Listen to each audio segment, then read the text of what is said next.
Number one, I'd like to know if this went out to bid. Because I think sure in hell I can get those 3 trucks painted for a lot less than 10 grand. If I look into it. And we sold 2 trucks to New London for $70,000. Now, I guess New London's gonna use those trucks. Now, why did we sell them? We couldn't keep them and use them ourselves? We gotta have something new? This town is so rich that we gotta have new equipment all the time? Maybe with the election dawn and we got a new finance board member, maybe we can cut out some of this crazy spending we have in this town, and which is going on crazy as far as I'm concerned. And here it says approval of transfer for $32,473 in for funding obligation for a regional in-connection water main project. Now, I must figure this is probably the water main that we're running from New London. Now, I thought we bonded that, which we were supposed to do up in Flanders, and it went to Darrell's Pond there, and it got changed someplace else, run through some in Montville or something, and now we need $32,473 more. I'd like to have that answered for me. And the $10,000 paint for the vehicles, which I think is ridiculous. And the 2 trucks. I want to know why we couldn't use them. Did they put the trucks out to bid to different people, or did they just sell them to New London? I think we got to look and keep an eye on how this money's being spent. Because I think things are going to get a lot worse than they are going to get better. We're having 115 guys laid off at EB come January 1st. And a few other places are going to be laying off with Obamacare. You can bet your bottom dollar.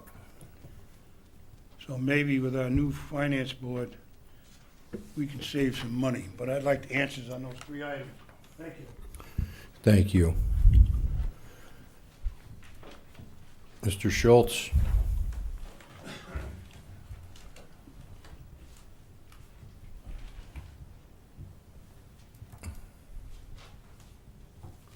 Evening, Mike Schultz, Lovers Lane, East Lyme. Congratulations to those of you that went up for re-election and got re-elected. And I'm sorry Mr. Hart didn't get re-elected and did a good job for us, and I hope that can get passed on to him.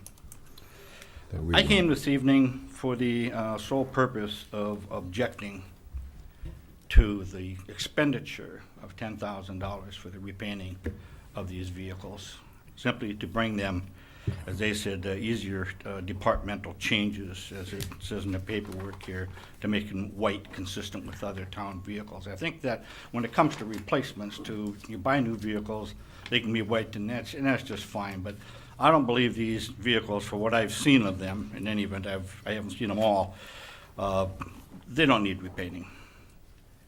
And to spend $10,000, it does not make sense. I don't think you would do that with your own vehicle, and it's just a waste of money for the taxpayers. Unless there's some other reason, I can understand, some of it. You're going to have to clean them up. I'm sure you can get them detailed for $100 a piece. So that's my objection. Thank you. Thank you. Thank you. If you could, for the record. Yep, my name is John Cesario, and my address is 15 Darrows Ridge. I brought some exhibits. Is that protocol for you guys to look at? There's 5 copies each. Basically, the 2 things I want to ask about is the appropriation of funds for the completion at Darrows Ridge, and how your legal budget is working. As far as Darrows Ridge, has any appropriation been done to complete that project? That you know of? Not the... Mr. Chairman, as this is public delegations, Right. it's, I don't think we can- I preclude you from answering at this Okay. particular time. However, there are other opportunities on the agenda to address Mr. Cesario's questions, should you choose, or questions that he poses could be getting back to him, in another form. Okay. Well, I think at this point, if you can, we're happy to disseminate the package and listen to whatever you have to say or whatever questions you have. Sure, And, well, I'm curious, what other forum would this be taken up in? Is that under board comments or public discussion at the end? Or is that not this evening? Mr. Cesario's question is posed for appropriation of funds for Darrow's Ridge, the subdivision. I gather that, It's not on the agenda. though. right. Correct. In 2008, a compromise agreement was entered with New England National, which was approved by a federal judge. And part of that agreement was that the work at Mostaway, the Army Corps of Engineer, permitting, and any improvements were going to be paid by the town. We're going on 6 years, and nothing's been done. Is there ever going to be any appropriation for that to be handled? If Mr. Cesario is asking about the details of the compromise agreement, I'd be able to provide information, although that is a public document that I Well- happen to know that he has, and I'll be able to answer those questions, perhaps under my report to a certain extent, although I'm not sure it may be. The document's right there, and it's pretty self-explanatory. But I'm not gonna get into a thing with him now. I'm answering your No, question as no. to when we That- could do it, and I'm Right. happy to.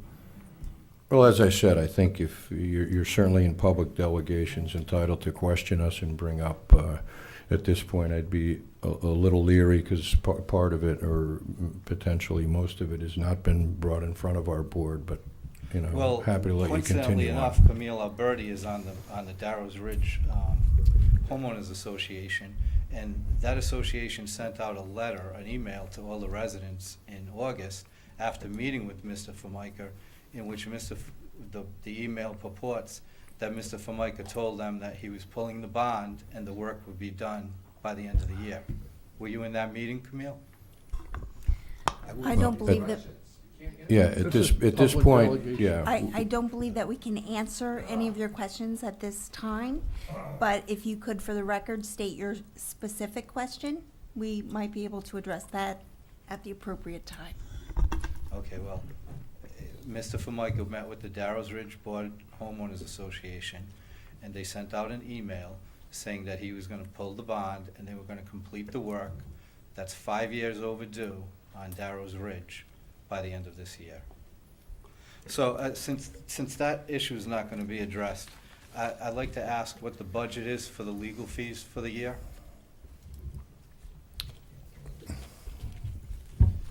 I believe I read somewhere where you reduced it by $40,000. We can't answer that Yeah. right now. I mean, if you have a list of questions, again, I'm happy to take the list of questions you have, so we can, in the right forum, and more importantly, research all that and either schedule it on the agenda or Well, from what I've been able to read, the legal budget is $100,000. In the matters between New England National and East Lyme, since the compromise agreement, $500,000 has been spent on legal fees. There are 2 lawsuits pending that haven't even been heard yet, and the town's probably gonna spend another $500,000 on legal fees. How does that money get appropriated? It's part of our budget review, and we're, No, like I say, you're welcome to make statements, and not that we don't want to answer your questions. If you have a list of questions or you have stuff to distribute, we'd be happy to take it. Sure. And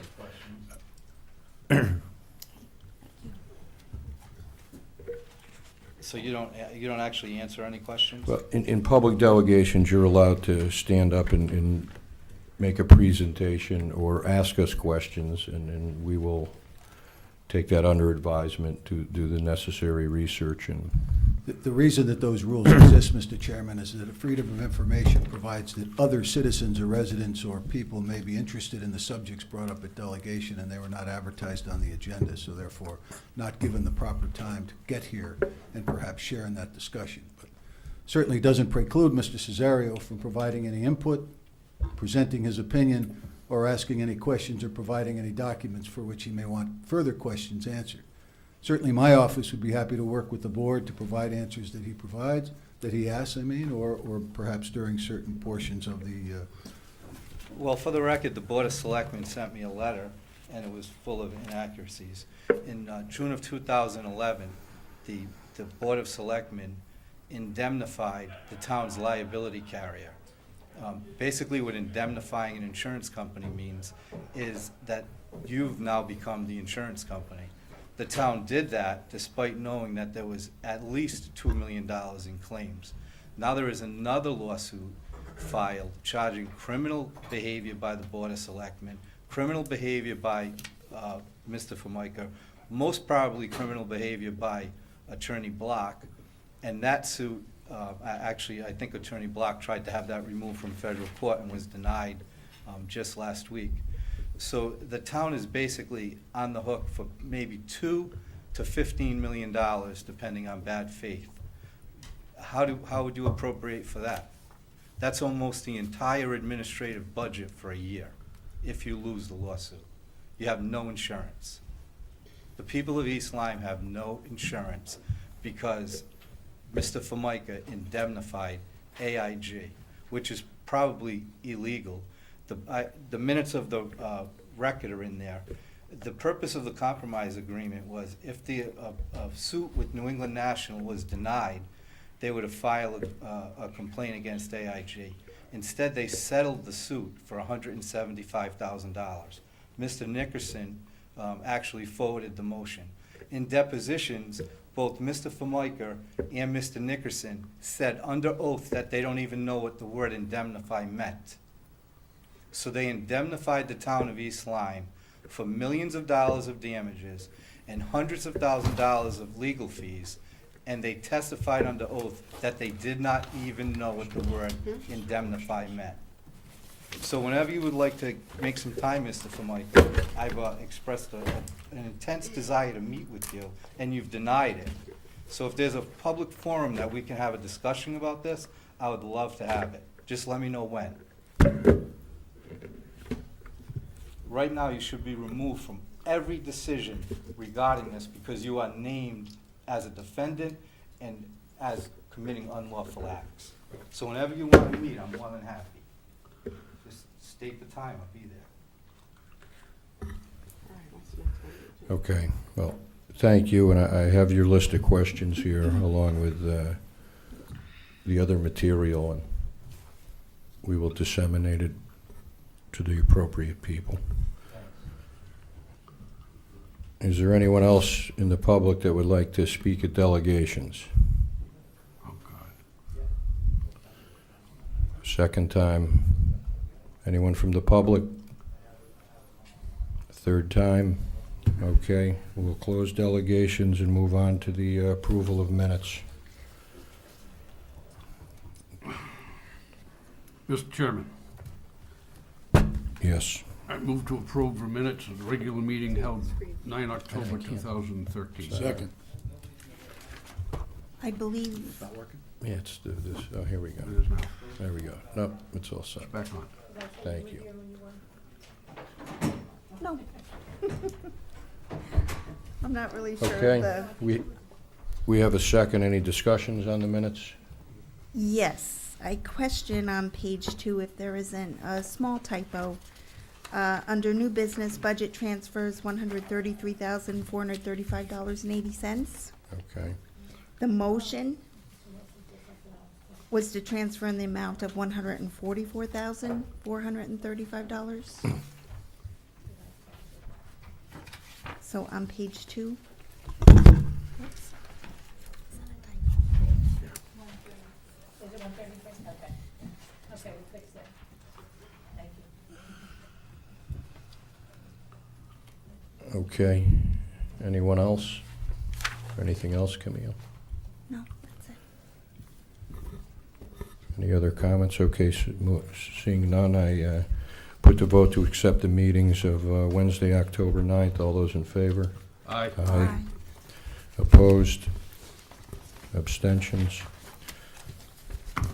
Motion carries. Moving on to reports.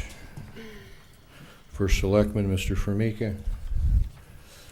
Thank you, Mr. Chairman. Good evening to everybody, and again, I would like to extend my congratulations to those recently re-elected and to the newly elected, and I look forward to working with you over the next coming 2 years.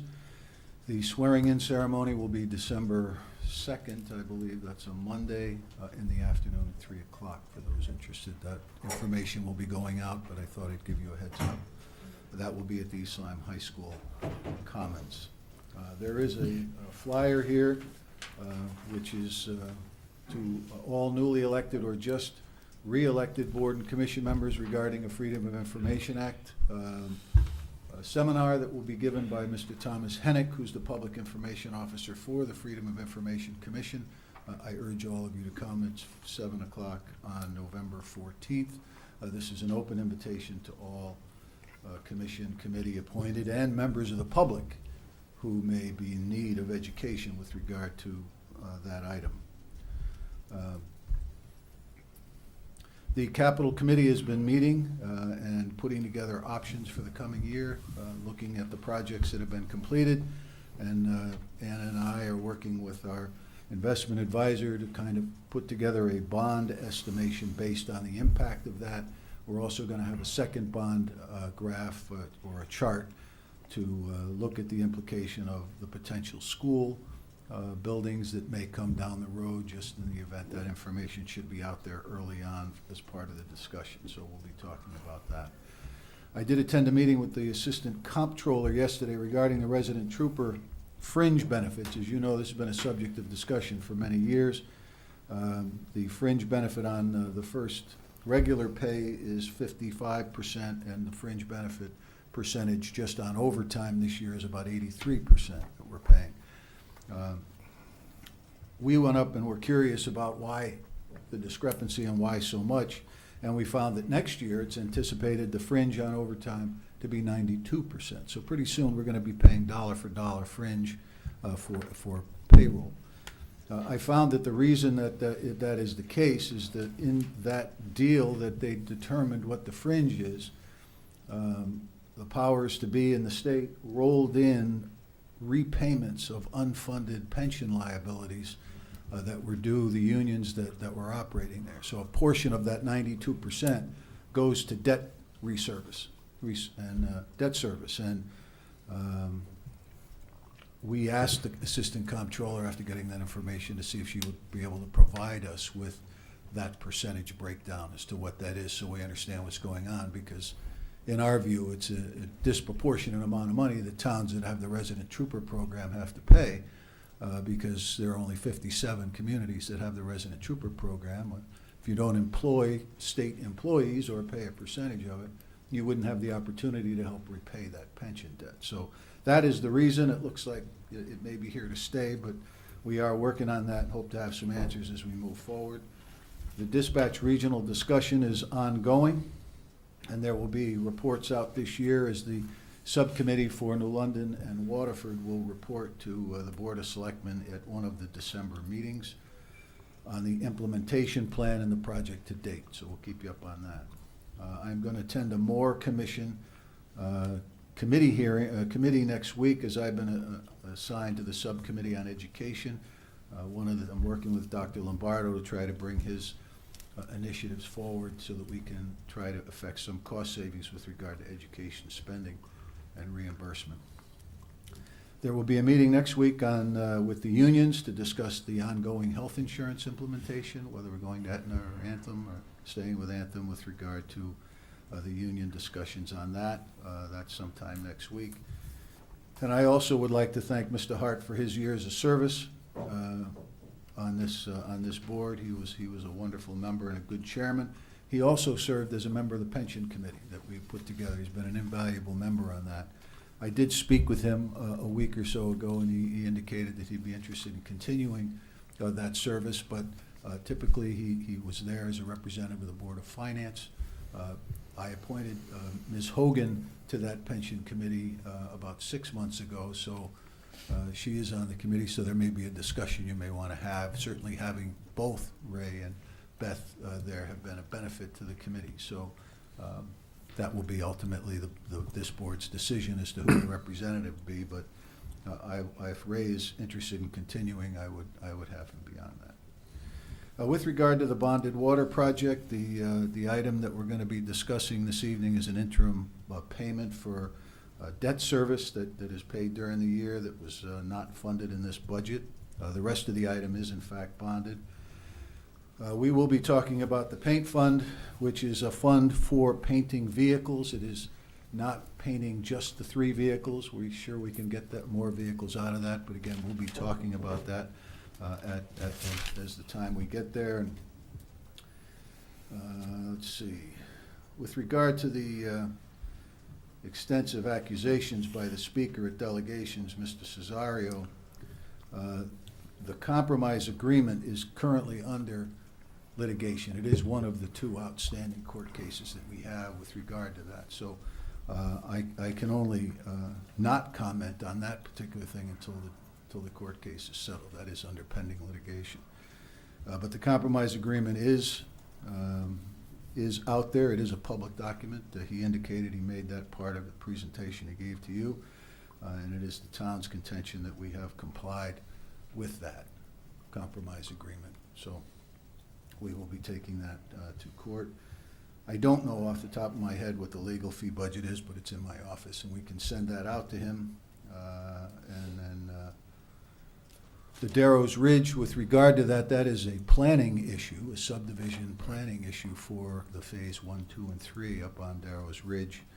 And the item mentioned on the Mostaway Road is also part of the compromise agreement. But we are working very hard to solve the problems that exist with the subdivision up there, which include getting bus service up there, which we've accomplished, which include getting the road free of water, which we just put a 50-foot drain there, so it should have solved that problem, and getting the road paved, which is a planning commission initiative in terms of the bond, and finally getting the roads plowed, which we believe the residents all deserve, all of those things. So I'm working hard to resolve those things. With regard to a comment that I may have made to the members of the Darrows Ridge organization, I said as part of the process, the planning commission could pull the bond if the subdivision expired. So that is the fact of the matter, is that the first selectman, nor the Board of Selectmen, nor the Board of Finance have any authority to pull those bonds. Right. That is a planning commission. So I thought I would save everybody some time and answer those questions with regard to that. And it's nice to finally meet Mr. Cesario. And that is my report this evening, sir. Thank you. One question. Any questions? Is there any update on the Amtrak negotiations? The Amtrak, no, there is not any new updates. We are trying to get that meeting with the engineers. They have all the latest documents with regard to the plans. So I'm hoping to get that very soon. I'm working with Congressman Courtney to help me open that logjam, but we're still hopeful that we can get that done by June next year. So. Thanks. Is there any reason why that 32.4 was not included in the bond? Why it's separate? Well, because it's not a bond payment. We include in the budget every year debt service payment, principal and interest, and that was an interest payment that should have been included in that for the engineering portion of the bond that went to pay for the regional connection project. Am I describing that correctly? And so the $32,000 needs to be paid as part of an interest payment. And I believe that's on the agenda, so we'll talk about that detail. Any other questions for Mr. Fernica? Seeing none, we'll move on to the Finance Director's report. Anna? Good evening. So in your packages, you received the month-end reports for October, as well as final reports for the fiscal year that ended June 30. So does anyone have any questions after reviewing them?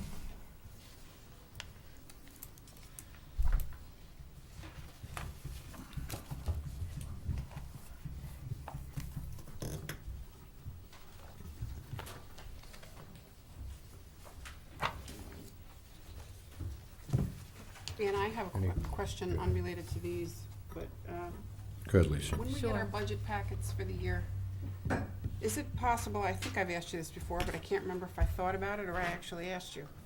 Can we get a percent comparison between last year's budget and this year's over on the right column? Because I find myself calcing them out for many to understand what the increase is. I will make a note of that for it. Did I ask you that already, or am I? I'm sure you did. Oh, you are, okay. Truthfully, I couldn't remember if I asked you or not. I don't know what I'm asking for in terms of work, but I'm not thinking it's that much if it's a spreadsheet kind of item, copy paste, but if it's not reasonable, then I'll do them manually. Thank you. Any other questions for Anna?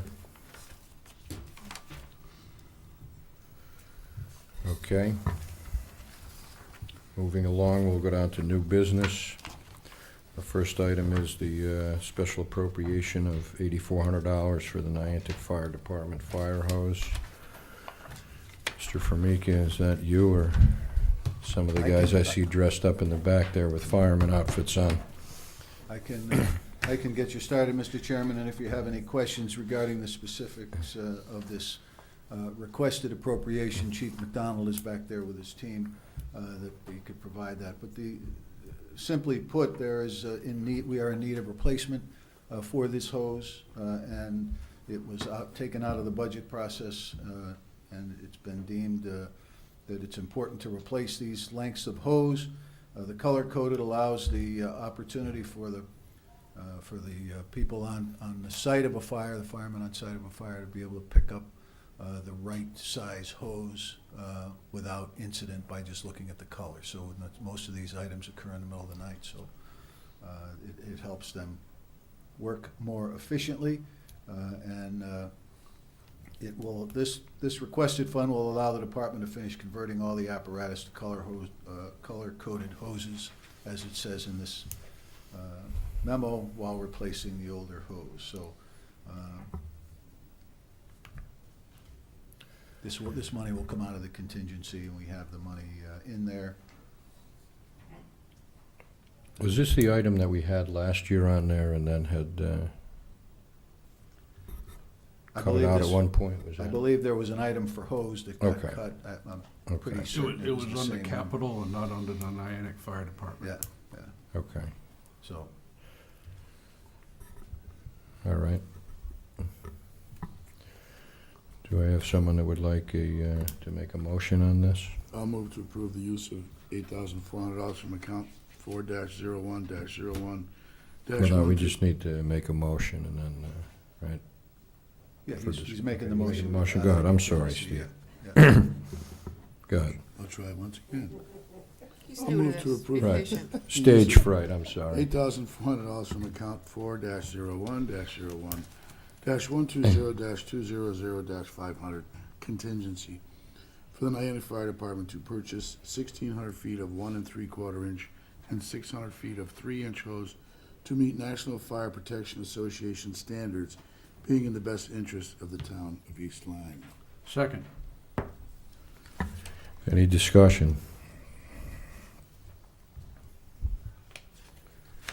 Okay, I'm going to put that to a vote. All those in favor? Aye. Aye. Opposed? Abstention? Motion carries 5-0. Item B, appropriation and transfer from the